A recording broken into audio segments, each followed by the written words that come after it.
bato, semento. Laging pasan-pasan ko kahit na mainit at kahit na gano'n ang peligro.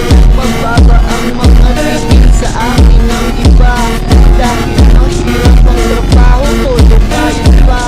Ngunit baliwala lahat at di iniinda.